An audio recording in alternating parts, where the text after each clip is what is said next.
सोचने में थोड़ा अजीब लगता है कि 2/4 तो 2/4 होना ही चाहिए, मतलब दोनों 2/4 में ऐसा फ़र्क क्यों। But there is some fine catch जो जेई के बच्चों को बहुत अच्छे से समझ में आना चाहिए, क्योंकि ये इतना सिंपल कैच है और सिंपल ट्रैप है और बच्चा फंस जाता है। अब आपको मैं दिखाता हूँ ज़रा। भाई सब लोग कॉम्प्लेक्स नंबर पढ़ चुके होंगे अब तक, उसमें डी मॉरिस थ्योरम सब जानते ही हैं। उसमें कुछ नहीं होता, cos theta plus iota sine theta जिसे हम सिस थीटा लिखते हैं, उसकी पावर अगर के करी जाए तो सिस के थीटा आ जाता है। और इसको हम लोग प्रोसीड करते रहते हैं, सब बढ़िया है।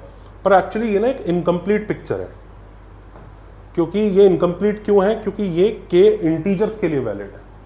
पर जब के इंटीजर नहीं होता, पी अपॉन क्यू की फॉर्म में है जिसमें पी और क्यू इंटीजर्स हैं, पर p बाई क्यू इंटीजर नहीं है, मतलब k खुद इंटीजर नहीं है और q डिनोमिनेटर जीरो नहीं है। बेसिकली आप समझ सकते हैं फ्रैक्शन रैशनल नंबर जो भी है, उस सिनेरियो में भी क्या सिस थीटा की पावर k यही काम करेगा। और इसका 2/4 से क्या कनेक्शन है, will come to that. And ये काफ़ी इंटरेस्टिंग होने जा रहा है। वीडियो को लाइक कर दीजिए और एंड तक जरूर देखिए, और अगर आपने कुछ नया सीखा तो ज़रूर कमेंट्स में बताइएगा। तो खैर हम इसके बारे में डिस्कस करने जा रहे हैं। इसमें भी ध्यान रखो के इरेशनल है, वो हम इस वीडियो में नहीं डिस्कस कर रहे हैं, वो इसके स्कोप के बियॉन्ड है। अभी हम रैशनल नंबर्स की दुनिया में ही चल रहे हैं। खैर इसको भी एक्सप्लेन करने के लिए I am taking the most simple case, जब सिस थीटा लेट से 1 है, क्योंकि आप 1 के nth रूट्स वगैरह निकालने जानते ही हो, और के लेट से 2/4 है। तो 1 की पावर 2/4 क्या होगा? अब यहीं पर लोगों को लगता है तो बहुत आसान काम है, तो तुरंत निकाल लेंगे हम लोग। देखो 1 की पावर 2/4 को हम ऐसा भी ले सकते हैं, पहले 1 की पावर 1/4 किया और फिर 2 किया, या फिर ऐसा भी कर सकते हैं 1 का स्क्वायर करके फिर पावर 1/4 किया, या 2 और 4 में से 2 काट दिया, 1 की पावर हाफ कर दिया, या कुछ और क्या ये चारों का अलग अलग मीनिंग है? तो सबसे पहले एक एक करके इनको अच्छे से पकड़ते हैं। ये जो 1 की पावर 1/4 और 2 की पावर 1/4 है, ये मैंने अलग लिखे हैं, तो इसका मतलब जरूर इनमें कुछ ना कुछ फर्क पड़ता होगा। और ये शॉकिंग है थोड़ा सा, क्योंकि हमारे दिमाग में a की पावर m की power n is equal to a की पावर n की पावर m, ये हमेशा से फिट होता है और हम बड़ी अच्छी तरीके से इसको अप्लाई करते चले जाते हैं। जेई का क्वेश्चन भी आएगा, z की पावर p की power q is equal to z की पावर q की पावर p, उसको हम मान के ही चल देंगे। अब आपको इसके बारे में ज़रा थोड़ा सा डिटेल में दिखाते हैं, विस्तार से समझाते हैं। जो पहला वाला ऑप्शन है उसमें आप 1 की 4th रूट्स ले रहे हैं पहले, तो वो 1 आयोटा -1 और माइनस आयोटा आएंगे, 4 आएंगे, ऐसे नंबर जिनकी पावर 4 करके 1 होता है। और फिर आप इस सेट का स्क्वायर करेंगे, तो ये बेसिकली आपको एक सेट जनरेट करता है, उस सेट का आप की एलिमेंट्स का स्क्वायर कर रहे हैं। तो 1 का स्क्वायर 1, आयोटा का स्क्वायर -1, -1 का स्क्वायर 1, माइनस आयोटा का स्क्वायर -1, तो 1 और -1 वाला सेट आपको जनरेट हुआ है यहाँ पे। पर अगर हम यही काम ऐसा कुछ करने की यहाँ कोशिश करें, तो पहले ही 1 का स्क्वायर हो चुका है, तो वो 1 है, और 1 की पावर अगर हम 1/4 करेंगे तो 4 आंसर आएंगे। ये सेट अलग है, ये सेट अलग है। तो 2/4 का मतलब क्या है? ये है, ये है। और वहीं इनको भी देख लेते हैं, ये लोग क्या है। 1 की पावर 1/2, इसका मतलब वही आपके दोनों स्क्वायर रूट ऑफ 1 लेने हैं, तो 1 और -1 दोनों आ जाता है। तो ये 1 की पावर 2/4 इनमें से कौन सा है, क्या समझा जाए? तो पहली चीज, z की पावर p की power 1/q is not equal to z की पावर 1/q की पावर p।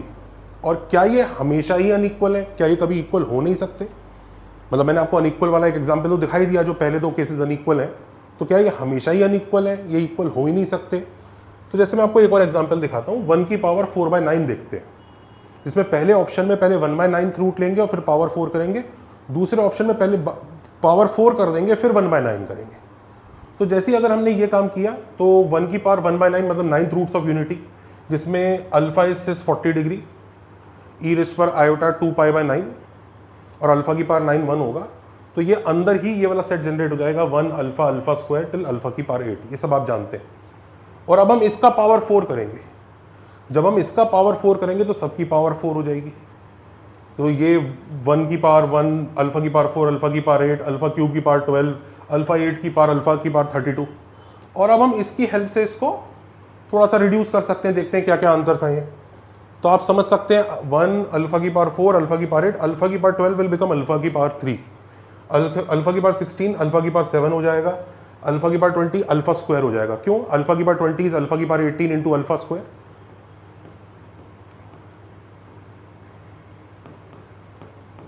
तो ये आपको अल्फा स्क्वायर दे देगा। अल्फा की पावर 24 अल्फा की पावर 6 हो जाएगा, अल्फा की पावर 28 अल्फा ही हो जाएगा, और अल्फा की पावर 32 जो है 5 हो जाएगा। जरा एक बार देखिए, ये पूरा का पूरा सेट वही जनरेट हो रहा है। 1 alpha, alpha square, alpha cube, alpha की पावर 4, अल्फा की पावर 5, अल्फा की पावर 6, अल्फा की पावर 7, अल्फा की पावर 8, पूरा का पूरा 9th रूट्स ऑफ यूनिटी का सेट जनरेट हो चुका है। वहीं पे अगर इसकी बात करें, पहले 1 की पावर 4 ले लेंगे और फिर पावर 1/9 करेंगे, तो ये सीधा 1 की पावर 1/9 होगा, तो वापस ये सेट जनरेट होगा। और इस केस में आप ऑब्जर्व करिए, दोनों का आंसर सेम आ गया। तो ऐसा नहीं कि सेम नहीं आ सकता, सेम आ भी सकता है, नहीं भी आ सकता। और इसी चीज का मैं आपको, हम प्रूफ भी किसी और वीडियो में बता सकते हैं, आप बताइएगा कमेंट में अगर आपको उसका प्रूफ चाहिए। बट कॉन्सेप्ट आप नोट कर लीजिए कि P और Q अगर इंटीजर्स हैं और P/Q खुद इंटीजर नहीं है और Q 0 नहीं है, तो Z की पावर P रेज़ पर 1/Q और P और Q आपस में को प्राइम है, दोनों में कोई कॉमन फैक्टर नहीं है। तो Z की पावर P रेज़ पर 1/Q is same as Z की पावर 1/Q रेज़ पर P, और उस केस में ये दोनों Z की पावर P/Q के इक्वल होते हैं। उस केस में आप पहले Q को यूज कर रहे हैं या P को यूज कर रहे हैं, मैटर नहीं कर रहा है जब को प्राइम होते हैं। तो 4/9 में इसलिए आपका आंसर सेम आया था। वहीं पर 2/4 में क्या था, दोनों का एक कॉमन फैक्टर था, मतलब दे आर नॉट को prime, they have a common factor other than 1 और -1 के अलावा कॉमन फैक्टर है। उस केस में दोनों सेम नहीं आते, and we can prove it also कि वाई उस केस में सेम नहीं आते। और उस सिनेरियो में अगर हम Z की पावर P/Q के बारे में पूछें कि भाई तुम इसमें से कौन सा यूज करोगे, तो हमें कन्वेंशन बिल्ड करना पड़ेगा, ऐसा कन्वेंशन जो हमारी मैथ्स की इमारत को संभाल के रखे। हम ऐसा ही नहीं कह सकते कुछ भी, we will have to build a convention कि इन दोनों में से फिर कौन सा लिया जाए। तो समझिए जरा बात को, हम ऐसा मैथ्स कभी नहीं लेना चाहेंगे जिसमें 2/4 कहीं लिखा है तो उसमें 2 से कैंसिल करके काट के 1/2 लिखते हुए हमारे दिल को धक धक होती रहे और हमें कई बार सोचना पड़े यार ये कर भी सकते हैं कि नहीं कर सकते। तो इसका मतलब हम एक ऐसा आंसर चाहेंगे कि अगर Z की पावर 2/4 हो, Z की पावर 3/6 हो और Z की पावर 1/2 हो, इन सब का आंसर सेम आना चाहिए, क्योंकि इंसान पहले ही इधर भी सॉल्व कर सकता है। आप ये तो नहीं कह सकते पावर को सॉल्व मत करो, करेगा, तो तुम्हें एक ऐसा कन्वेंशन बिल्ड करना चाहिए। तो उसी कन्वेंशन की वजह से पहले डिनोमिनेटर अटैक करेगा, इस चीज को हम प्रिफर्ड कन्वेंशन यूज करते हैं। तो Z की पावर P/Q है, तो पहले आप 1/Q यानी Qth रूट्स ऑफ Z ले लीजिए, फिर उसकी पावर P करिए, then you will get that answer. देखिए अगर P और Q में कोई कॉमन फैक्टर नहीं है, को प्राइम है, फिर तो आप कुछ भी करिए, क्या ही दिक्कत है। लेकिन अगर कॉमन फैक्टर हो सकते हैं तो या तो कॉमन फैक्टर कैंसिल आउट कीजिए, और अगर कॉमन फैक्टर कैंसिल आउट नहीं किए हैं तो भैया पहले डिनोमिनेटर, अगर आपको कंफर्म नहीं है कि कॉमन फैक्टर है या नहीं है, मान लीजिए P और Q एग्जाम में वेरिएबल की फॉर्म में आ गया, अगर मान लीजिए लेट्स से एग्जाम में P और Q 10 और 12 है, तो आपने बड़े मजे से 2 काट के 5 और 6 लिख दिया और कर लिया काम। लेकिन मान लीजिए एग्जाम में Z की पावर P और Q ही दिया है, P/Q, आपको नहीं पता P और Q में कॉमन फैक्टर नहीं दिया, तो केसेस लीजिए, या फिर ये याद रखिए कि पहले Q को ले जाना है फिर बाद में P को लेना है। ऑल्सो इसको लेने का रीजन आप समझ भी सकते हैं कि इस वाले सिनेरियो में जो आपका सेट जनरेट होता है वो वही सेट है जो इस सिनेरियो में जनरेट होता है जब 1 की पावर 2/4 कर रहे हैं, 2 को काटा 1/2 आया और ये आंसर आ गया। तो ये दोनों सेम सेट जनरेट करते हैं, तो इसलिए इसको प्रिफर्ड कन्वेंशन लिया गया है, इसको प्रिफर्ड कन्वेंशन नहीं लिया गया है। इसको इसी तरह से लिखा जाएगा, इसको Z की पावर हम P/Q करके नहीं लिखेंगे। Z की पावर P/Q लिखा है तो उसका मीनिंग ये रखा जा रहा है। एक चीज और समझिएगा, अब इस Z की पावर 3/6 को भी चेक कर लीजिए, 1 की पावर 3/6 है, तो 1 की पावर 3/6 अगर हम ले लें तो देखिए वो भी सेम आंसर ही देगा। ये पहले 6th रूट ऑफ यूनिटी यानी अल्फा इज 60 डिग्री, तो ये 6 रूट ऑफ यूनिटी होंगे। अब इनका क्यूब किया जाएगा, तो 1 का क्यूब 1, अल्फा का क्यूब यानी 60 डिग्री का cube will be 180 degree -1, alpha square का क्यूब विल बी अल्फा की पावर 6 1, ये -1, ये 1, ये -1, तो वही सेट आ जाएगा। तो it gives you that uniformity, ये आपको वो यूनिफॉर्मिटी दे रहा है।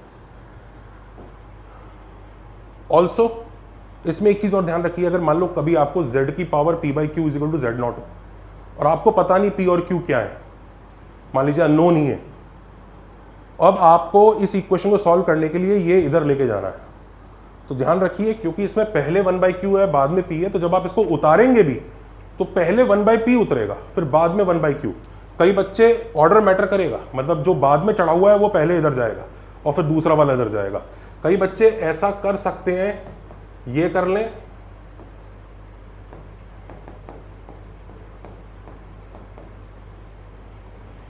और यहां पे पहले z0 q को इन्वॉल्व कर लें। ध्यान रखिए q इधर पहले इन्वॉल्व हो रहा है, इधर बाद में आके लगेगा। भाई जैसे आपने शर्ट पहना फिर जैकेट पहना, तो जब आप उतारेंगे तो पहले जैकेट उतरेगा फिर शर्ट उतरेगा, जो बाद में चढ़ा है वो पहले उतरेगा, जैसे इन्वर्स में होता है। तो इस चीज को आप अच्छे से नोट कीजिए और समझ लीजिए।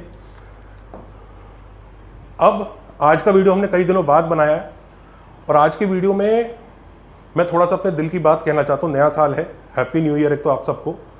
और बात यह है कि भाई हम मैथ्स क्यों पढ़ते हैं। कई बच्चों को इस तरह का सवाल होता है कि लाइफ में कभी भी मुझे y = mx + c का यूज तो आया नहीं, मैं क्यों ही पढ़ रहा हूँ। मेरे को साइन थीटा को another day another year went in, मैं पोस्ट देख रहा था सुबह, another year went in the life where I did not use Pythagoras theorem. In real life, we never use y = mx + c.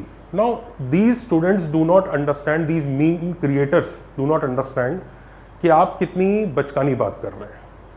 What do you mean by real life में use नहीं आया?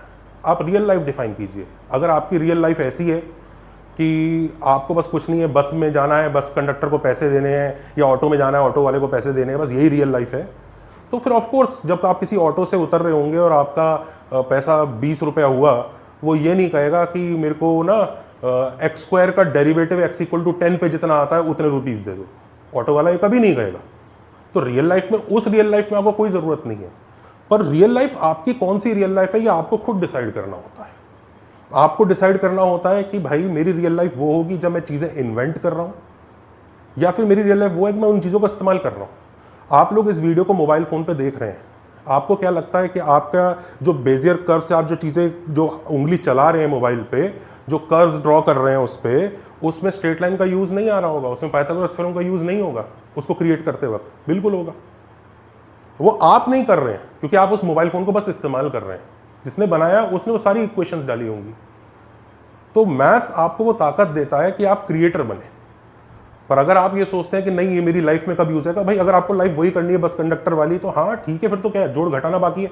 In fact वो life भी छोड़ो, आपकी life और भी बहुत सिंपल हो जाए, आप जंगल में ही रह लो, तो आपको किसी भी चीज़ की ज़रूरत नहीं है। तो रियल लाइफ आप कौन सी रखना चाह रहे हैं उस पर डिपेंड करता है कि आपको इन चीज़ों की ज़रूरत है कि नहीं। और मैथ्स हम इसीलिए पढ़ते हैं क्योंकि हम कुछ क्रिएट करना चाहते हैं, हम दुनिया को समझना चाहते हैं। मैथ्स यूनिवर्स का एक एलिमेंट जो कि इंसान खुद है, उसकी कोशिश है यूनिवर्स को समझने की, उसको रूल्स में बांधने की, उस रूल्स के हिसाब से खुद को चैलेंज करने के लिए उन रूल्स को बढ़ाने की। जो बच्चे मैथ्स को इस एस्पेक्ट, इस थॉट प्रोसेस के साथ समझते हैं, वो अपने मैथ्स को ऐसे बिल्डअप करते हैं कि बात सिर्फ जेई क्लियर करने की नहीं है, जेई तो होएगा ही क्लियर, अच्छी रैंक भी आएगी, वो तो एक बाय प्रोडक्ट है ही। असली में मुझे आगे जाके भी मैथ्स और उसकी चीज़ को करते जाना है, क्योंकि दुनिया में इस सब्जेक्ट की वैल्यू दिन पर दिन बढ़ती चली जा रही है। तो मैथ्स हम इसलिए पढ़ते हैं। और ये जो पोस्ट है ना कि another year gone by where I did not use Pythagoras theorem, उन पर अब रिएक्ट करना भी बंद कीजिए, क्योंकि वो सिर्फ एक बचकानी पोस्ट क्रिएट की गई है, क्योंकि उनकी जो रियल लाइफ है वो उनकी अपनी दुनिया की रियल लाइफ है। अब मैथ्स क्यों पढ़ते हैं ये आप समझ पा रहे हैं। इसीलिए हम लोग कोशिश करते हैं हमारे वीडियोस में वही नहीं हो कि बस ये क्वेश्चन है ऐसे सॉल्व होगा। ये हम मैथ्स के एक्सेप्शन, मैथ्स की वो चीज़ें जो सोचने पर मजबूर करती हैं कि ऐसा क्यों है, ऐसा क्यों नहीं है, उनके रीज़न, ऐसे आर्गूमेंट्स की तरफ जाते हैं। तो that is what we try to do, and that is why आपको मैथ्स अगर पसंद है तो आप हमारे साथ क्यों पढ़ना चाहिए। आप हमारे साथ इसलिए पढ़िए क्योंकि देखिए बहुत अच्छे टीचर्स हैं, there are so many good teachers, बहुत सब लोग बहुत अच्छे से पढ़ाएंगे। हमारे पढ़ाने का तरीका अलग है। हमारे यहाँ मैथ्स जिस तरह से डील होता है वो प्रॉपर रीजन और जस्टिस के साथ डील होता है। It is not just about the question कि इस क्वेश्चन में फॉर्मूला लगा और इस क्वेश्चन के फॉर्मूले जैसे 3-4 क्वेश्चन और कर लिए। हम ये नहीं सोचते हैं कि अच्छा ये 3-4 क्वेश्चन है, ऐसे ही डिजिट चेंज करके जेई में आ जाएगा। हम ये सोचते हैं कि ये फॉर्मूला क्यों है, हमें क्यों क्लिक हुआ ऐसा करना है, इसका रीज़न क्या है।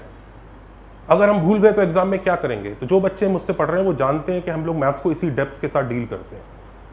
ये सिलेबस के अंदर ही, सिलेबस के साथ पूरी की पूरी जंग और कुश्ती लड़ी जाती है। सिलेबस के बाहर नहीं जाना है, सिलेबस के अंदर ही हर चीज़ का रीज़न पता होना चाहिए, वो चीज़ क्यों अप्लाई कर रहे हैं, दूसरी चीज़ क्यों अप्लाई नहीं कर रहे, ये चीज़ करने से क्या नुकसान होगा, ये क्या फ़ायदा होगा, ये कहाँ अच्छा होगा, कहाँ नहीं होगा। तो जो बच्चे हमसे पढ़ रहे हैं वो इन सब चीज़ों को बहुत अच्छे से अप्रिशिएट करते हैं और उनके लिए मैथ्स ना रटने जैसा नहीं होता है। इस साल हम लोग अपना जो अर्ली बैचेज हैं जनवरी से शुरू कर रहे हैं। उन अर्ली बैचेज को जनवरी में शुरू करने का रीज़न यही है कि इस साल हमने जून में शुरू किया था, जून मिड से भी हम लोगों ने दिसंबर तक पूरा सिलेबस फिनिश किया है एडवांस लेवल तक। मैं चाहता था कि वो 6 महीने की जगह वो बच्चों को टाइम मिले, इसलिए हमने जनवरी से शुरू किया और इस बार हम और आराम से स्लोली करेंगे। There will be batches, 11th का बैच अलग होगा, 12th का बैच अलग होगा और ड्रॉपर्स का बैच अलग होगा। तो हम ये 3 बैचेस को इस तरह से रन करेंगे and we will make sure कि जो भी हमने इस साल बैच को रन करके जो चीज़ें सीखी हैं, बच्चों से जाने हैं, उन लर्निंग्स को हम पूरी तरह इनकॉर्पोरेट करें। तो आप हमारे बैचेस के बारे में देख सकते हैं। यस, हमारे बैचेस थोड़े से कॉस्टली ज़रूर होते हैं, पर वो इसलिए क्योंकि आप हमसे डायरेक्ट टच में रहते हैं, डायरेक्ट आप माइक ऑन करके बात कर सकते हैं। हमारे बैच का साइज़ बड़ा नहीं होता है। जूम मीटिंग में हमारा जो गूगल मीट का जो सब्सक्रिप्शन है जिस पे हम बच्चों को कनेक्ट करते हैं, उसमें 80 के ऊपर तो बच्चे कनेक्ट ही नहीं हो सकते और उतने भी नहीं आते। तो हमारा बैच ऐसा है कि जिसमें आपको डायरेक्ट डिस्कशन का, अपनी चीज़ें पूछने का कि ऐसा क्यों नहीं कर दिया, ऐसा क्यों कर दिया, पूरा मौका मिलेगा, नंबर 1। दूसरी चीज़ ये, हफ्ते में 2 से 3 दिन हम डाउट सेशन कंडक्ट करते हैं। वो डाउट सेशन भी ऐसे ही जूम और गूगल मीट पर ही कंडक्ट होते हैं और ये चीज़ हम पूरे साल भर कंटिन्यू करते हैं। आपको असाइनमेंट मिलते हैं, उस असाइनमेंट का डिस्कशन होता है, आप ग्रुप में किसी भी तरह के डाउट्स पूछ सकते हैं। ग्रुप में डाउट्स पूछने के साथ साथ डाउट सेशन अलग से कंडक्ट होते हैं। उसके अलावा हम प्रैक्टिस सेशन करते हैं, जिस प्रैक्टिस सेशन में टफ क्वेश्चंस मेरी टीम बनाती है, उन क्वेश्चंस को हम यहाँ पर सॉल्व करते हैं आपके सामने ट्यूटोरियल की तरह से।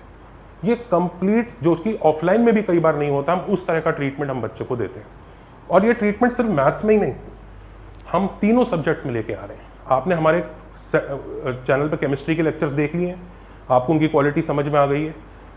केमिस्ट्री का भी और फिजिक्स का भी बैच इस तरह से लॉन्च होगा और तीनों सब्जेक्ट का मिला के जो प्राइस होगा हमारा, वो कोई खास ज़्यादा नहीं होगा।